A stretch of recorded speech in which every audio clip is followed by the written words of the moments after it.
औज़ुबिल्लाहि मिनश्शैतानिर्रजीम बिस्मिल्लाहिर्रहमानिर्रहीम अल्हम्दुलिल्लाहिल्लज़ी हदाना लिहाज़ा वमा कुन्ना लिनहतदिया लौला अन हदानल्लाह।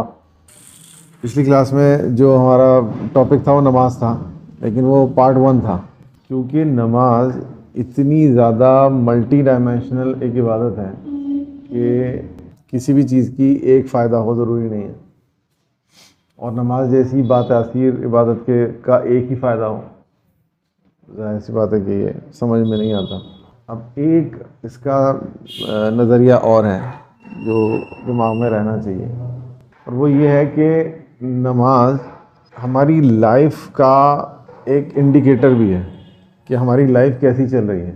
अल्लाह तबारक व तआला ने हमारे लिए हर तरह का इंतज़ाम यहाँ पर रखा है। अगर कोई इंसान अपनी ज़िंदगी में अल्लाह तबारक व तआला की ज़ात को फर्स्ट प्रायोरिटी पे रखता है, उसके लिए ज़िंदगी का मकसद अल्लाह ताला की खुशनुदी ही है, तो उसको कैसे पता चले कि वो उसके करीब हो रहा है या नहीं हो रहा है, या उसकी ज़िंदगी जैसे अल्लाह तबारक व तआला चाहता है हम जी रहे हैं नहीं जी रहे हैं। इसके लिए एक इंडिकेटर अल्लाह तबारक व तआला ने नमाज के तौर पर हमें दिया है। इस नज़रिए से नमाज को हम बहुत कम देखते हैं, यानी ये रिज़ल्ट है मेरे उस ज़िंदगी के सीगमेंट का जो मैंने पिछली नमाज से लेकर और जो मैं नमाज़ पढ़ने जा रहा हूँ उसके बीच में मैंने ज़िंदगी गुजारी है। गोया फजर से लेकर ज़ोहर तक का जो ज़िंदगी का एक छोटा सा टुकड़ा है, वैसे तो यूँ दुनियावी ज़िंदगी बहुत छोटी है, उसमें भी उसको एक दिन के लाइफ के स्पैन को अल्लाह तबारक व तआला ने 5 हिस्सों में तकसीम कर दिया। मतलब ये इतनी बड़ी हेल्प है, अगर हम इसको समझ लें तो इसका शुक्र अदा करते करते हम थकेंगे नहीं। कि फजर से लेके ज़ोहर तक जो मैंने ज़िंदगी गुजारी है, वो ज़िंदगी क्या सही गुजारी है, तो ज़ोहर की नमाज के अंदर खशियत आएगी। ज़ोहर की नमाज के अंदर अगर मुझे खशियत नसीब होती है अल्हम्दुलिल्लाह, तो ये इस बात का मुज़हिर है कि मैंने फजर से लेके ज़ोहर तक जो ज़िंदगी गुजारी है वो बेहतरीन तरीके पर गुजारी है। और फिर ज़ोहर से लेके असर तक का जो वक्फ़ा है उसका मुझे पता चलेगा असर में, असर से लेके मगरिब तक, मगरिब में, मगरिब से लेके इशा तक, इशा के अंदर। तो ये इस तरह से हमें रिज़ल्ट बताता है हमारी ज़िंदगी का, ताकि हम अपनी ज़िंदगी को रोज़ाना 5 बार चेक कर सकें कि हम सही जा रहे हैं या गलत जा रहे हैं। ये हमारी ज़िंदगी में इस तरह से है जैसे हमें किसी भूल भुलैया में छोड़ दिया जाए, और निहायत ही सख्त और मुश्किल भूल भुलैया हो, उससे बाहर आना तकरीबन नामुमकिन हो सही सलामत। अब फ़र्ज़ कीजिए कि उस भूल भुलैया में कोई भी गाइड हमारे साथ नहीं है, और हमें बताया जाता है कि आपसे पहले भी कोई नहीं निकल पाया, सोच लीजिए आप कैसे निकल पाओगे यहाँ से। फिर वो भूल भुलैया में जो हमें दाखिल करवा रहा है हमारा रब, वो कहता है रुको, तुम्हें एक चीज़ देता हूँ। ये एक डिवाइस है, इसमें 2 बल्ब हैं, एक ग्रीन और एक रेड। जब तुम सही टर्न लोगे तो ये ग्रीन बल्ब जल जाएगा, तुम समझ जाना तुम सही जा रहे हो। जब तुम गलत टर्न लोगे तो रेड जल जाएगा, समझ जाना गलत जा रहे हो, तुम अपना रास्ता बदल देना। अब अगर हमसे कहा जाता है कि भाई अब बताइए जाएंगे भूल भुलैया, तो कहेंगे यस श्योर, कोई मसला ही नहीं बचा। तो ये एक इतना बड़ा तोहफ़ा है हमारे लिए। अब तसव्वुर करें कि अगर ये खुदा ना खास्ता नहीं होता, ये तोहफ़ा नहीं दे रखा होता, तो फिर सिनेरियो ये होगा जैसे भूल भुलैया में बिना डिवाइस के हम जा रहे हैं। अब निकलने के इम्कान तकरीबन ना के बराबर है। हम जो ये समझते हैं कि हम कोई एहसान कर रहे हैं नमाज़ पढ़ के, नहीं, हमारे ऊपर एहसान है अल्लाह ताला का, अजीम तरीन एहसानों में से एक एहसान है अल्लाह ताला का नमाज। तो अगर खुदा न खास्ता नहीं होता तो क्या होता? फिर पूरी ज़िंदगी एक इंसान गुजारता, जब मरता उस दिन उसे पता चलता पूरी ज़िंदगी एज अ होल उसकी कामयाब रही है नाकाम। अगर उस ज़िंदगी के दरमियान में एक चेकिंग रख देता अल्लाह ताला कि बस मिडिल में एक बार तुम चेक कर सकते हो, तो उससे बेहतर होता। अगर अल्लाह ताला 10-10 साल के वक्फे से एक टेस्टर रख देता हमारे कि भाई 10 साल गुजारो और चेक कर लो, तो हम और खुश होते कि अल्लाह सुब्हानहू व तआला लाख लाख शुक्र तेरा। फिर अल्लाह ताला अगर कहता कि नहीं चलो 1-1 साल के वक्फे से, तो हम खुशी के मारे फूले नहीं समाते, वाह हर साल चेक करेंगे। फिर अल्लाह कहता अच्छा ठीक है 6 महीने, या अल्लाह तुमने तो इतना बड़ा एहसान कर दिया कि इसका हम अंदाज़ा नहीं लगा सकते। अल्लाह कहता नहीं चलो हर महीने अब तो जीत जाएंगे, अल्लाह कहता नहीं हर हफ्ते, अल्लाह कहता नहीं रोज़, अब तो जीतना ही जीतना है। अगर इस दाविये से हम देखें तो फिर हमें समझ में आएगा कि कैसा तोहफा है। फिर अल्लाह ताला फरमाया कि नहीं चलो 2 रोज़ नहीं, हर रोज़ 5 बार, अब बताओ जीतोगे। तो ये अजीबोगरीब चीज़ है अगर हम इस अंदाज से इसको देखते हैं तो। अब इसमें हमारा तरीका क्या होना चाहिए? हमारा तरीका ये होना चाहिए कि खशियत इलाही हासिल करना नमाज की रूह है, और वो खशियत हासिल होती है तो इस बात का मुज़हिर है कि पिछली नमाज से लेकर इस नमाज तक की ज़िंदगी हमारी बेहतरीन गई है, अल्हम्दुलिल्लाह। लेकिन अगर बेहतरीन गई है तो इस पर हम ज़्यादा मुतमईन ना हो जाए कि आगे के लिए कोशिश ना करें। अब करने का काम ये है कि ये जो ज़िंदगी तुमने गुजारी है, सोचो कैसे गुजारी है, क्या क्या काम किए हैं जिसकी वजह से तुम्हें खशियत नसीब हुई है। यही काम तुम्हें जारी रखने हैं। इसी अंदाज पर तुम्हें अब अगली वाली जो सीगमेंट है ज़ोहर से असर की, वो भी गुजारनी है। और अगर इससे भी और ज़्यादा बेहतर हो सके, बहुत ही बढ़िया होगा, वेल एंड गुड। फिर तुम्हें और ज़्यादा खशियत नसीब होगी असर में, ज़ोहर से भी ज़्यादा। तो ट्राई करो, इसको इम्प्रूव करो, या कम से कम ये लूज़ नहीं करनी चाहिए। ये लूज़ मत कर देना जो तुम्हें हासिल हो गया है। ये जो सेगमेंट तुमने पास किया है, अब खुदा न खास्ता ऐसा ना हो कि अगली नमाज तक जो सेगमेंट है उसमें तुमसे कोई बड़ा फॉल्ट हो जाए। तो बी केयरफुल।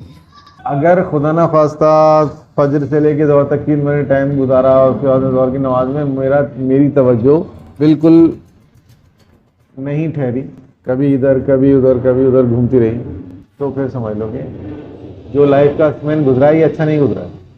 इसमें कोई ना कोई फॉल्ट ज़रूर हुआ हो, बड़ा फॉल्ट। तलाश करो उस फॉल्ट को ताकि आइंदा उस फॉल्ट को रिपीट ना करो। और कुछ फॉल्ट्स ऐसे हैं हमारी लाइफ के कि वो उन्हें हम फॉल्ट गर्दानते ही नहीं हैं, उन्हें तो हम गलती समझते ही नहीं हैं।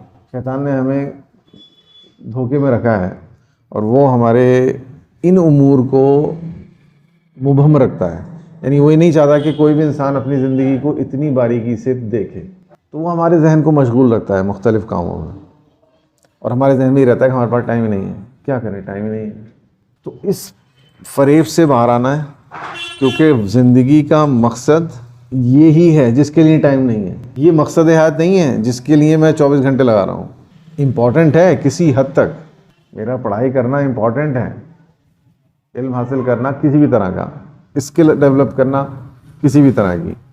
उसके बाद अपने आप को इस काबिल बनाना है कि मैं सही कर सकूँ अपनी माश की तलाश में, अपनी माश को हासिल करने के लिए, ताकि मैं अपने घर वालों के और अपने अखराजात को पूरा कर सकूँ और मुख्तलिफ़ जो ज़िम्मेदारियाँ अल्लाह तबारक व तआला ने मुझ पर आयद की हैं, उन ज़िम्मेदारियों से मैं सबकदोश हो सकूँ। इसके लिए ज़रूरी है ये, लेकिन मकसद हयात नहीं है। मकसद हयात वही है जिसके लिए तुम कह रहे हो टाइम नहीं है। तो वो क्या फ़ॉल्ट है?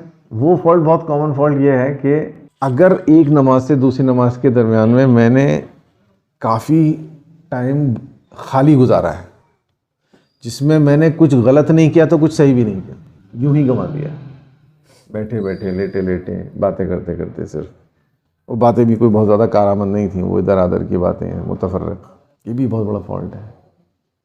तो मैं ये तलाश करूँ कि अगर मुझे खुदा न खास्ता खशियत नहीं आती है कि मैंने उस सेगमेंट में लाइफ के जो पीछे गुजरी है वक्त, अगर मुझे कुछ भी अपना फॉल्ट याद नहीं आ रहा है, हो सकता है कि कोई फॉल्ट ही याद आ जाए, हो सकता है कोई बहुत बड़ा गलती हो मुझसे, तब तो ये ज़ाहिर हो जाएगा कि वो एक मिस्टेक हुई है।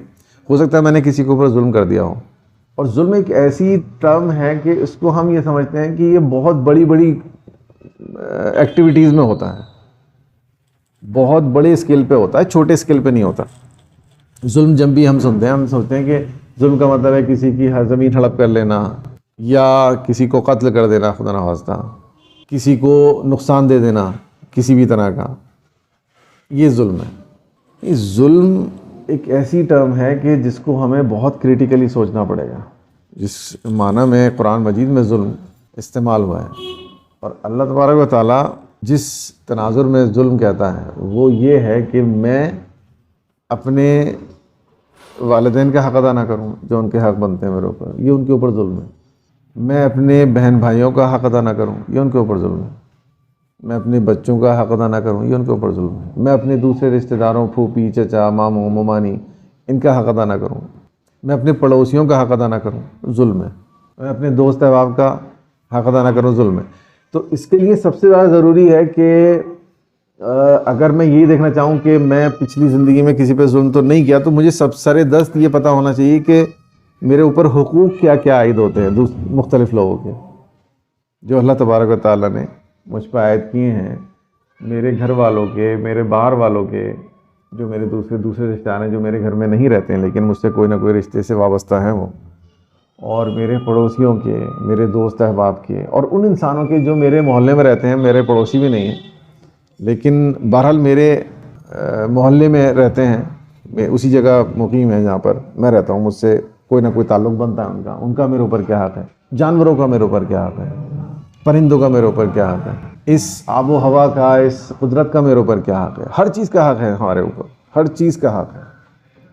उनमें से किसी का भी हक़ अदा नहीं हुआ, जुल्म हो जाएगा।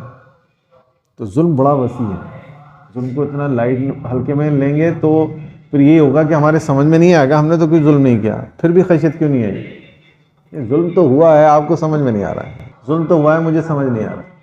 अगर इतनी बारीकी से सोचने पर भी मेरे समझ में नहीं आ रहा है कोई मैंने ऐसा जुल्म किया है, तो फिर मुझे ध्यान देना चाहिए कि कहीं मैंने खाली वक्त तो नहीं गुजारा। ये अपने ऊपर जुल्म है, किसी पे जुल्म नहीं किया मैंने, अपने ऊपर जुल्म कर बैठा। अल्लाह तबारक व तआला ने एक मुख्तसर सा वक्त मुझे दिया है, जितना ज़्यादा से ज़्यादा समेट सकूं, कन्वर्ट कर सकूं अपने वक्त को आखिरत में, इसके लिए, और मैंने उसमें से एक कीमती 1 घंटा गुजार दिया खाली, जबकि मैं बहुत सारे काम कारआमद उसमें कर सकता था। ये अपने ऊपर जुल्म है। ये जुल्म हमें तब नज़र आएगा जब हम इस दुनिया से रुखसत होंगे, तब हमें नज़र आएगा कि कितना बड़ा जुल्म किया है हमने अपने ऊपर। तो इस तरह से हम चेक करते चलें अपनी लाइफ को, और अगर अल्लाह करेगे हम सबको खशियत नसीब हो तो बहुत ही अच्छी बात है। जिसको भी खशियत नसीब हो जाए बहुत अच्छी बात है। तो इसका मतलब ये है कि उसने कोई जुल्म ही नहीं किया और कोई बड़ा मेजर फॉल्ट भी उससे नहीं हुआ है उस लाइफ में। तो उस केस में उसको फिर मेंटेन करना है अपने इस अमल को, जिसकी वजह से अगली नमाज में उसको खशियत नसीब होगी इंशाल्लाह। जैसे हम सोचते हैं ना, हम भी कोशिश करते हैं, आप भी कोशिश करते हो, और ये होता है कि किसी नमाज में खशियत नसीब हुई, किसी नमाज में खशियत नसीब नहीं हुई। इसलिए खशियत तो बहुत बड़ी चीज़ है। कम से कम क्या होना चाहिए? अगर सीगमेंट मेरा लाइफ का कारआमद हुआ है तो कम से कम क्या होना चाहिए? ये तो एक्सट्रीम है, खशियत तो एक्सट्रीम है। खशियत मिल गई तो यूँ समझे कि लॉटरी लगी, क्योंकि खशियत बहुत छोटे मोटे काम पर हल्के फुल्के अंदाज से ज़िंदगी गुजारने पर नसीब नहीं होती। ये बहुत ही अच्छे तरीक़े पर गुजारने पर नसीब होती है, बहुत ही अच्छे तरीक़े पर। तो बहुत अच्छे तरीक़े से अगर खुदा न खास्ता नहीं भी गुजरी है तो कम से कम अच्छे तरीक़े से तो गुजरनी चाहिए। उसका इंडिकेटर क्या है? उसका इंडिकेटर यह है कि कम अज़ कम नमाज के दौरान मेरा जहन मबजूल ना हुआ हो किसी और दूसरी तरफ, मेरी तवज्जो मुस्तकिल रही हो नमाज की तरफ। अगर मुझे ऐसा फील हुआ कि नमाज़ पढ़ने के दौरान मेरी जहन कहीं नहीं गया, अल्हम्दुलिल्लाह मेरा जहन मरकूज़ रहा है इस बात पर कि मैं नमाज़ पढ़ रहा हूँ, मैं अपने रब के सामने खड़ा हूँ, और जो नमाज में अज़कार मैंने पढ़े हैं, जो मैंने दुआएं पढ़ी हैं, उनके सारे मतालिब पर मेरी तवज्जो रही है आखिर तक। मुझे महसूस होता रहा है कि अब मैं आलम खल्क में हूँ, अब मैं आलम दुनिया में हूँ, मैं अब आलम बरज़ख में हूँ, और उसके बाद में मेरी पेशी हो रही है। ये तमाम तर चीज़ें मेरे रही हैं। चाहे जाए कि मेरे आँख से आंसू नहीं निकल पाया, जो खशियत की निशानी है, चाहे जाए कि मेरे गूज़बम्स नहीं आए, लेकिन कम से कम मेरी तवज्जो नहीं भटकी है। तो कम इस बात की ये दलील है, इस बात का मुज़हिर है कि मैंने जो ज़िंदगी गुजारी है वो ठीक गुजारी है, बढ़िया। No need to be sad, दुख की कोई बात नहीं है। हाँ, ये दुख हो सकता है मुझे कि काश खशियत भी हासिल हो जाती और थोड़ा बेहतर जी लेता, लेकिन डरने वाली कोई बात नहीं है। लेकिन खुदा न खास्ता मैं ये महसूस करता हूँ कि मैं जब सजदे कर रहा था तो मेरा जहन सजदों में नहीं था, कहीं और था। मैं जब रुकू कर रहा था तो मेरा जहन रुकू में नहीं था, कहीं और था। मैं जब खड़ा था सूरह फातिहा पढ़ रहा था तो मेरा जहन कहीं और टहल रहा था। जब मैं अत्तहियात में बैठा हुआ था तब भी मेरा जहन कहीं कुछ और सोच रहा था। तो फिर डरने की बात है, ये इस बात का मुझे है कि मेरी ज़िंदगी ठीक भी नहीं गुजरी है, फिर ख़तरनाक गुजरी है, डेंजरस गुजरी है। मतलब वो ज़ाहिर है कि वापस नहीं आएगी। कोई ऐसा आला, कोई ऐसा प्रोविज़न नहीं है कि मैं उस ज़िंदगी को दोबारा से हासिल कर सकूं और उस टुकड़े को मैं फिर से सही जी सकूं। वो तो गया, वो तो बर्बाद हो गया। अब अगला वाला ऐसे बर्बाद ना हो, इसके नतीजे में ये ना हो कि मैं बस यही सोच के बैठा रहूं और रोता रहूं कि मेरे ज़िंदगी का एक हिस्सा बर्बाद हो गया। तो उससे ये है कि वो अगला हिस्सा बर्बाद होने के चांसेस हैं। अब वो तो नहीं आने वाला, छोड़ो उसे, उसकी फ़िक्र छोड़ो, अगले वाले हिस्से की फ़िक्र करो जो आगे गुजरने वाला है। खुदा ना खास्ता वो भी ऐसे नहीं गुजर जाएगा। उसके बाद अगली नमाज में अगर मेरी तवज्जो बनी रहती है तो इस बात की दलील है कि अल्हम्दुलिल्लाह मैंने रिकवर किया। नाउ ट्राई टू इम्प्रूव, क्योंकि मुझे खशियत तक पहुंचना है, और फिर खशियत तक पहुंचना ही नहीं है, खशियत को भी बढ़ाना है, खशियत को भी इम्प्रूव करना है। इम्तहान इतना सख्त है कि हम में से कोई भी पास नहीं हो सकता अगर वो मदद ना करे। तो वो मदद भी इस कदर करता है, इस कदर की है उसने कि हम उस मदद को एहसास नहीं कर पाते, वरना हम उसी के तशक्कुर में सजदे में पड़े रहें दिन रात। कितना बड़ा एहसान किया अल्लाह ताला ने हमारे ऊपर। तो नमाज हमारे लिए एक बेशकीमती तोहफ़ा है जो हमें इस संगीनी से बचाने का एक सामान है। बहुत ही ईजी कर दिया इसने हमारी लाइफ को, बहुत ही ईजी कर दिया इसने हमारे इस चैलेंज को जीतने को। तो जैसे मैंने कहा कि हम अगर नमाज के दरमियान में देखते हैं कि कोई वक्त हमारा ऐसा गुजरा है जो बिल्कुल बेकार था, बिल्कुल उसमें कोई कारआमद काम हमने नहीं किया, इवन इतना भी नहीं किया कि हम किसी ऐसे इंसान के साथ गुफ्तगू कर रहे हों जिसे हमारी गुफ्तगू कुछ मुसर्रत दे दे। जैसे वालिदैन के साथ इंसान बैठ कर शाम को बात कर रहा है पूरे दिन काम करके, इसलिए कि वालिदैन जो हैं वो चाहते हैं बच्चे बैठे हैं उनके साथ गुफ्तगू करें। अगर इस नज़रिए से कर रहा है तो गुफ्तगू भी इबादत है।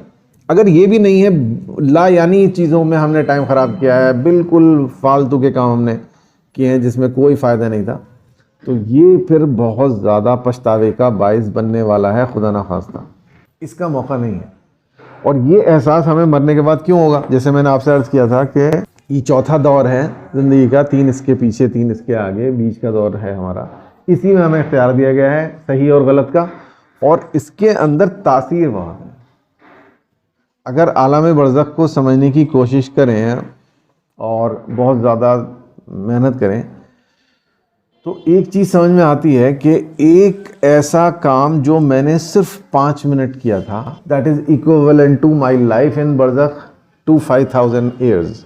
एक अच्छा काम मैंने किया, 10 मिनट किया, मैंने सोचा बहुत ही छोटा सा नेकी का काम है, कोई ख़ास नहीं, पता नहीं ये 10,000 साल को संभाल देगा मेरी बरज़ख के। 10,000 ईयर्स में बहुत ही सुकून और राहत में रहूँगा। जब ये चीज़ मुझे पता चलेगा कि ये स्केल है। फॉर एग्जाम्पल मैं इसकी एक मिसाल देता हूँ आपको। एक आर्किटेक्ट, एक इंजीनियर कोई बहुत बड़ी बिल्डिंग बनाता है, बहुत बड़ा कोई होटल है, बहुत बड़ा कोई ऑडिटोरियम है, वो इतने से टुकड़े पे उसको डिज़ाइन करता है, इतना सा कागज़ का टुकड़ा होता है, उसके ऊपर उसका पूरा डिज़ाइन बनाता है, और उसमें एक स्केल होता है कि उसका 2 mm 20 मीटर के बराबर है। इससे वो नक्शे में देख के बता देता है कि ये दीवार इतने साइज़ की है, ये दीवार इतने साइज़ की। कैसे करता है वो मेजर करेगा, और मेजर करने के बाद में जो भी स्केल होगा उससे मल्टीप्लाई करके देख लेगा कि एक्चुअल लेंथ क्या है। ये 2 mm नहीं है भाई। वो हमसे और आपसे, अगर हम इतने बड़े अहमक हैं, हम कहें कि भाई इतना सा ऑडिटोरियम बना रहे हो, इतना सा, और इतनी शोर मचा रहे हो कि मैं ये कर रहा हूँ, मैं वो कर रहा हूँ, तो कहेगा कि आप अहमक हो। ये ऑडिटोरियम नहीं है, ये उसका प्लान है। ऑडिटोरियम तो फला जगह, चलो आओ दिखा के लाता हूँ। अब हम वहाँ पहुँचे और हम कहें कि अरे यार तुमने तो इतना सा गेट बनाया था, ये तो इतना बड़ा है, तो कहेगा हाँ वो स्केल है। आप बहुत बेवकूफ़ इंसान हो, आपको पता नहीं मैप कैसे बनते हैं। तब हम अंडरस्टैंड करेंगे ओ अच्छा वो मॉडल था खाली। तो वैसे ही हम अपनी इस मुख्तसर सी ज़िंदगी को देख के सोचते हैं बस ये इतनी है। इसकी असल अहमियत हमें जब पता चलेगी जब ये फुल स्केल हमारे सामने आएगी बरज़ख की शक्ल में, कि तुम्हारा एक दिन के अमल 10,000 या 1,00,000 साल तय करेंगे। तुम कैसे ज़िंदगी गुजारोगे यहाँ पर। वो मॉडल था खाली, बिल्डिंग ये है। जो तुम समझ रहे थे 5 मिनट नेकी की मैंने की है, वो तुम्हें आज पता चलेगा क्या एक वैल्यू है। इस नज़रिए से अगर हम ज़िंदगी को देखते हैं तो फिर इसकी वैल्यू 1000 टाइम ज़्यादा हो जाती है।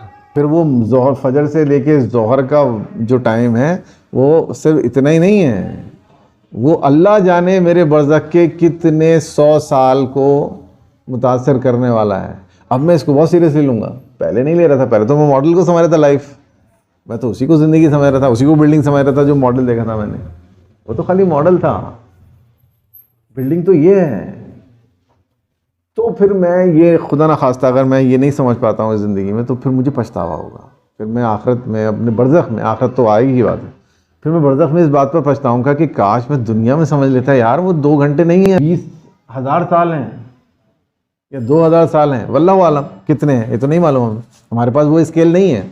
लेकिन इतना ज़रूर मालूम है कि ये मॉडल है और वो बिल्डिंग है। अब उसका स्केल अल्लाह तबारक व तआला ने क्या रखा है ये अल्लाह तबारक व तआला ही बेहतर जानता होगा। लेकिन हमें इतना ही जानना काफ़ी है कि ये मॉडल है भाई, कोई ना कोई स्केल है, और उस स्केल पे ये ज़िंदगी बहुत बड़ी ज़िंदगी की शक्ल में तब्दील हो जाएगी जैसे ही मेरी यहाँ मौत होती है। ये एक बातिल नज़रिया रहता है हमारे जहन में, और जिसको शैतान डेवलप करता है हमारे जहन में। क्या है, 70 साल की ज़िंदगी है, मौज उठाओ, लाइफ इज़ फॉर फन। ये जो डायलॉग देता है ना, ये शैतान देता है ताकि उस असल बिल्डिंग को तबाह बर्बाद कर दे आपकी और मेरी। हमें कहना चाहिए नहीं नहीं भाई ये फ़न के लिए नहीं है, this is not for fun. Band बज जाएगी हमारी तो यार। हम यूं ही घंटों और दिनों के हिसाब से टाइम बर्बाद कर देते हैं। ना जाने कितने लोग हैं दुनिया में ऐसे जो फ़न के नाम पर एक एक हफ्ता लगा देते हैं। क्या कर रहे हैं आप? फ़न कर रहे हैं, 1 हफ्ते से फ़न हो रहा है। अब पता चलेगा मरने के बाद में कि ये 1 हफ्ता कैसा फ़न करवाएगा तुम्हें। तो अल्लाह तबारक व तआला ये नहीं चाहता कि मोमिनीन को ये बड़ा नुकसान हो।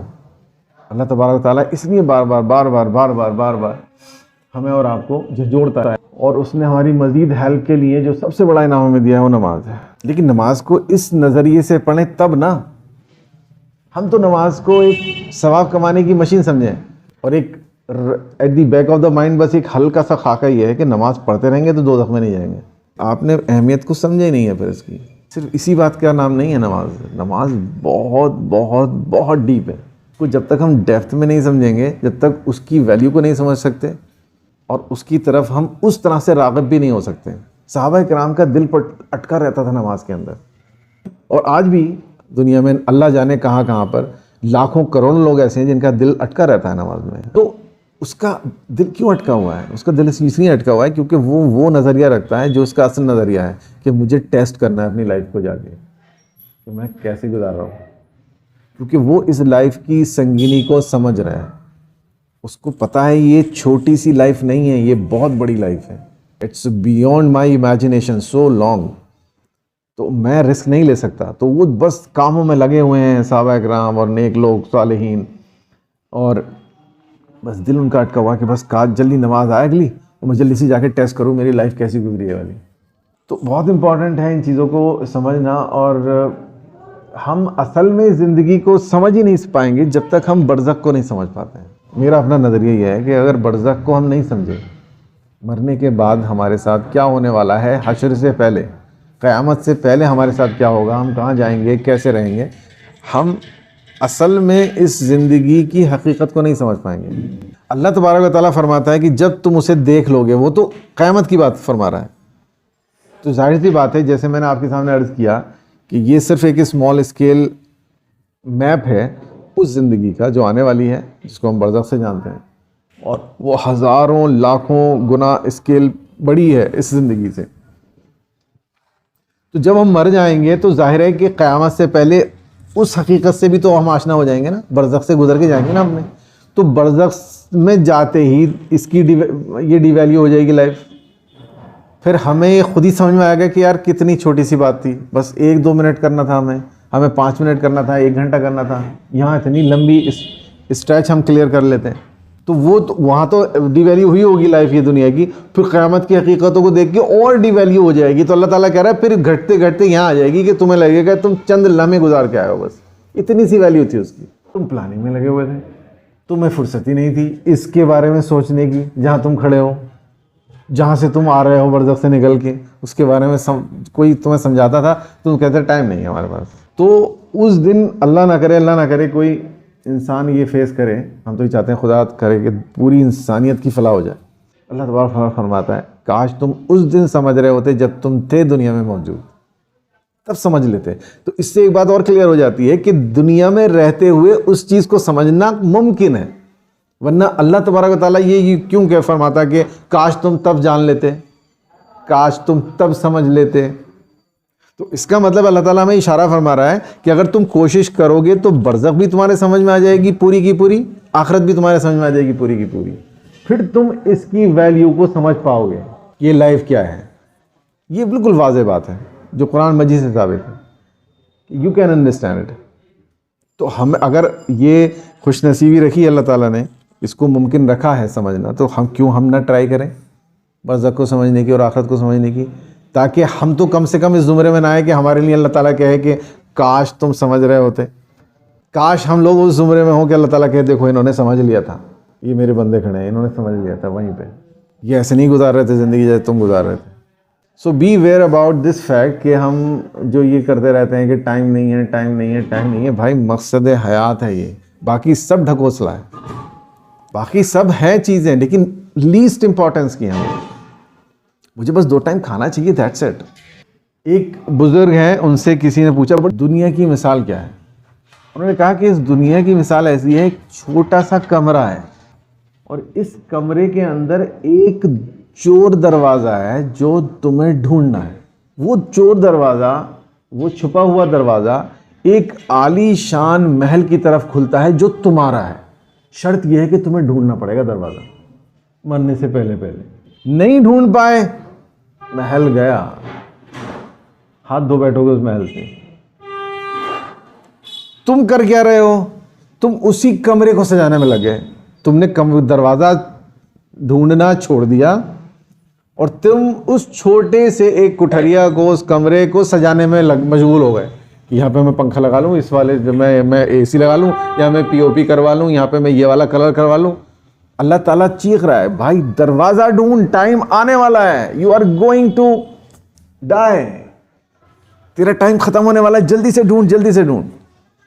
अगर हम ज़िंदगी को इस सही माने में ले लेते हैं, अगर वो इंसान ये पक्की तरह से उसको मुतला हो जाता है वो, और उसे ये एहसास हो जाता है कि नहीं दरवाज़ा ढूंढना मेन वो है पर्पस, तो अब वो केयर नहीं करेगा कि यहाँ पे क्या है और किस रंग की दीवारें हैं और कैसा हुआ है। वो बस हर टाइम कभी किस चीज़ को हटा के देखेगा, कभी किस चीज़ को हटा के देखेगा। और उससे कोई अगर ये बोलेगा भी कि यार तुम्हारे इसमें एसी लगवा नहीं है, करे यार छोटो चुप जाओ, मैं काम कर रहा हूँ, बहुत ज़रूरी, मुझे दरवाज़ा ढूंढना है, मैं किसी टाइम ही जा सकता हूँ।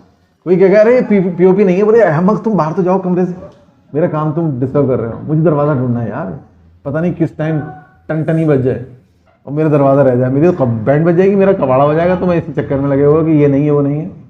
तो बस हमें ज़िंदगी को इसी तरह देखना चाहिए, कम से कम इस तरह देखना चाहिए।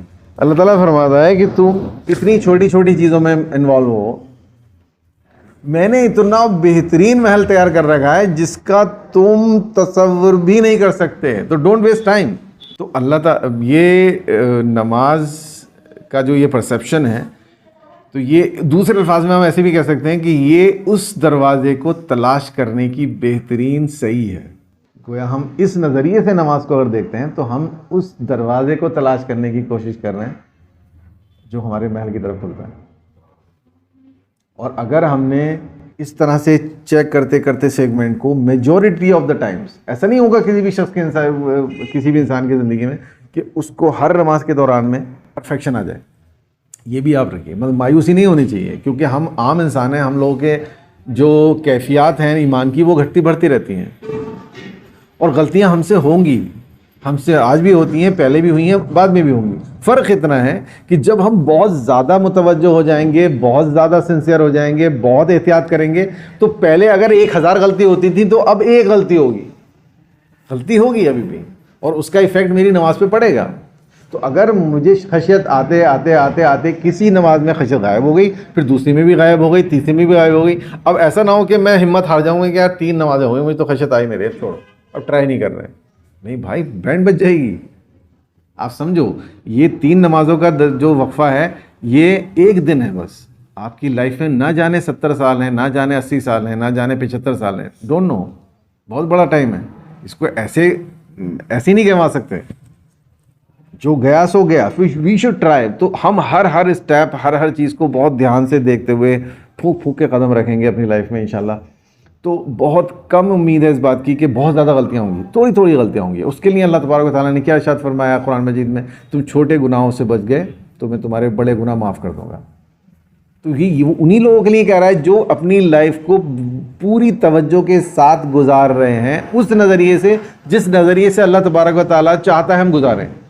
उनके लिए अल्लाह ताला कह रहा है कि तुमसे छोटी छोटी गलतियां हो जाएंगी, डोंट टेक टेंशन। तुम रसूल नहीं हो, तुम नबी नहीं हो, तुम मासूम नहीं हो, तुमसे गलतियां होंगी, तुम आम इंसान हो, तो घबराओ मत। लेकिन ऐसे ही ज़िंदगी गुजारते रहना, क्योंकि अगर तुम ऐसे ज़िंदगी गुजारोगे तो तुमसे मेजर फॉल्ट नहीं होंगे, छोटे छोटे होंगे, और वो मैं तुमसे वादा कर रहा हूँ माफ़ कर दूँगा।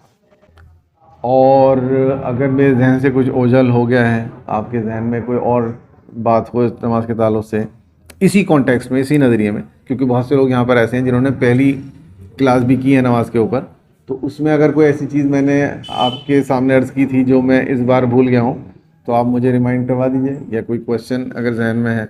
वो बस फ़िक़ी मसला नहीं होना चाहिए, ये बात ध्यान रखिएगा कि हम फ़िक़े के ऊपर, मज़हब के ऊपर बोलने के लिए ऑथराइज़ नहीं है। वो मसला है क्वालिफ़ाइड मौलवी हज़रात का, वो फ़िक़े के मसाइल जानते हैं। तो हम जो बात करते हैं प्योरली दीन की बात करते हैं। दीन और मज़हब में फ़र्क है, ये तो आपको मैं क्लियर कर चुका हूँ पहले ही। दीन और मज़हब में फ़र्क है। मुझे झूठ बोलना चाहिए, नहीं बोलना चाहिए, क्यों नहीं बोलना चाहिए, इसके लिए मुझे किसी मदरसे की डिग्री की ज़रूरत नहीं है। लेकिन अगर कोई मुझसे इसी क्लास में या किसी जगह ये पूछ ले कि विरासत के क्या कवानीन है, तो मैं उससे कहूँगा ये मज़हब है, ये दीन नहीं है, आप किसी मौलवी से रुजू करिए। तो बहुत से लोग बेचारे ये डिफ्रेंशिएट नहीं कर पाते दीन और मज़हब में, तो वो ये गलती कर बैठते हैं। कई बार मेरे साथ 20 बार ये हुआ है कि इस तरह के सवालात रख देते हैं कि इसका क्या मसला है, उसका क्या मसला है। तो मैं उनसे एक ही बात कहता हूँ, भाई ये मज़हब के ताल्लुक़ से मेरा अपना एक मानना हो सकता है, मेरा एक बिलीफ हो सकता है, उसके ताल्लुक़ से भी मैं क्लियर हो सकता हूँ, लेकिन वो मैं आपको नहीं बताऊँगा, क्योंकि वो मेरी ड्यूटी नहीं है। उसके लिए ना मैं मुकल्लफ़ हूँ अल्लाह तबारक व तआला के सामने, ना ही मुझे बताना चाहिए। अल्लाह ताला मुझसे नहीं पूछेगा कि वो मसला तुम्हारा क्लियर था, तुमने क्यों नहीं बताया, क्यों मज़हब है। उसका ज़िम्मेदारी स्कॉलर्स की है, जो क्वालिफाइड स्कॉलर्स हैं, वो क्लियर करेंगे। लेकिन दीन की ज़िम्मेदारी हर इंसान पे, ध्यान रखना। इसको मौलवियों के और उलमा इकराम के झोले में मत डाल देना फ्री फंड में, ये बहुत बड़ा नुकसान हो जाएगा। दीन को समझना और दूसरों को समझाना, ये एक ऐसी इबादत है जो हर इंसान के ऊपर वाजिब है, हर इंसान के ऊपर वाजिब है। जितना जानते हो दूसरों को बताओ, जितना जानते हो दूसरों को बताओ। और लाइफ तो जैसे मैंने कहा कि इतनी संगीन है कि इसके लिए तो ज़रूरी है कि हम कोऑपरेशन में जिएं, हम एक टीम की तरह जिएं। शेर, चीता हमेशा उसी जानवर पर घात लगाता है जो अपनी भीड़ से, अपनी रेवर से हट जाता है। तो हमें एक साथ टीम वर्क की तरह से रहना है, तभी हम इस लड़ाई को जीत सकते हैं। तो वो ऐसी जीत पाएंगे जब दीन को हम दीन का ठेका किसी और को ना दें। ठीक, दीन का ठेकेदार भाई कोई नहीं है, दीन के लिए सब ठेकेदार हैं, हम सब इंडिविजुअली जवाबदेह हैं। मैं अपने मुताल्लिक़ीन के लिए जवाबदेह हूँ, आप अपने मुताल्लिक़ीन के लिए जवाबदेह हैं, हर इंसान। और जिसके लिए आप जवाबदेह हो वो भी जवाबदेह है आपके लिए। तो इस ताल्लुक़ से अगर आपको कोई कॉन्सेप्ट ऐसा हो जो दीन, आपको लगे कि दीन के दायरे में आता है और एक हकीकत को जानने और उसको समझने में के लिए ज़रूरी है, तो वो आप अगर करना चाहें तो कर सकते हैं। अस्सलामु अलैकुम व रहमतुल्लाहि जमीअन व बरकातुहू।